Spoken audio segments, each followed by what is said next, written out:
Welcome to the School of Physics. I'm Stefan Hutzler. I'm one of the professors here, one of about 30 that we have, and I'd like to invite you to see some of our buildings, and I'd tell you a tiny bit of the history of the school. I'm standing here next to the statue that's been erected to commemorate the work of Ernest Walton, who was a professor here, but he was also a Nobel laureate. He got the Nobel Prize in 1951 together with Cockcroft for splitting the atom.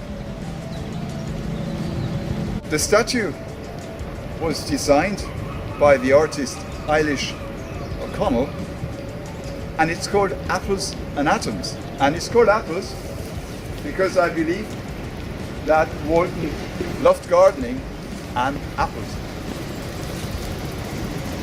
And I just split one.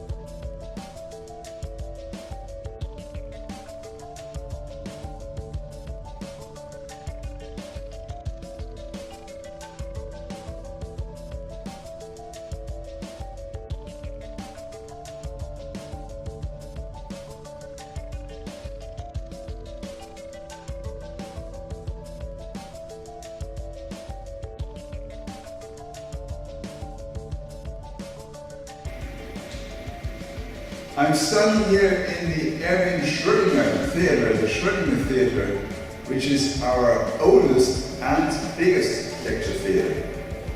Erwin Schrödinger was one of the founding fathers of quantum mechanics, and he taught in here, and in particular he gave in 1943 a lecture called What is Life? So in these lectures, Erwin Schrödinger, who actually was a Nobel laureate, made connection between the fields of biology, physics and genetics, and this was credited by James Watson and Francis Crick, who discovered the double helix structure of the DNA. Now this stick might be old, but it's not as old as Schrödinger, I believe. I'm wearing it down here, as you can see. But I wouldn't wear this normally in any lectures. It's only in the evening when the fellows go for commons that they wear this kind of garment.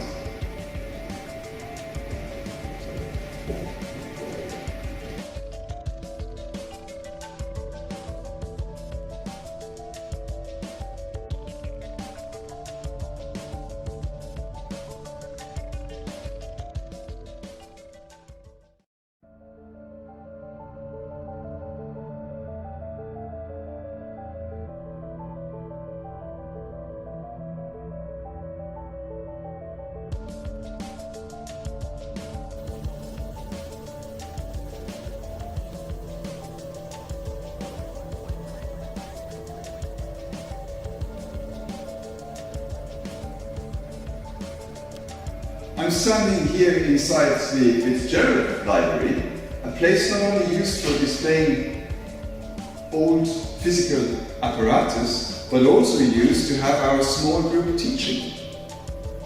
Well, Fitzgerald is actually shown on this portrait here, which was made by Jack B. Yeates' father.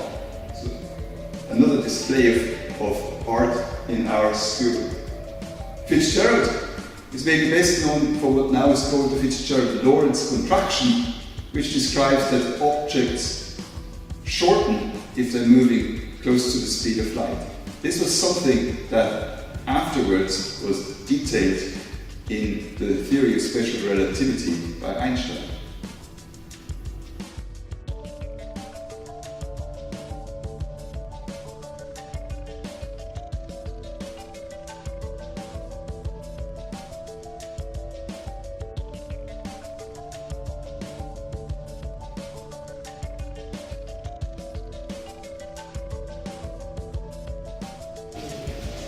Now we're in the teaching laboratory, in the junior fresh teaching laboratory, the first year teaching lab. And you can see a couple of experiments lined up. This is the place where our students perform their first experiments.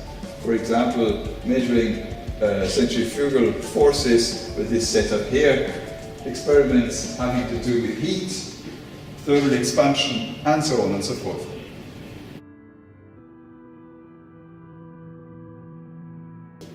I will bring you to our computer lab now. Again, it's the undergraduate teaching lab. Computers are more and more important for physics, and in these computer labs we tell you how to program and how to solve problems, physical problems, using your computers.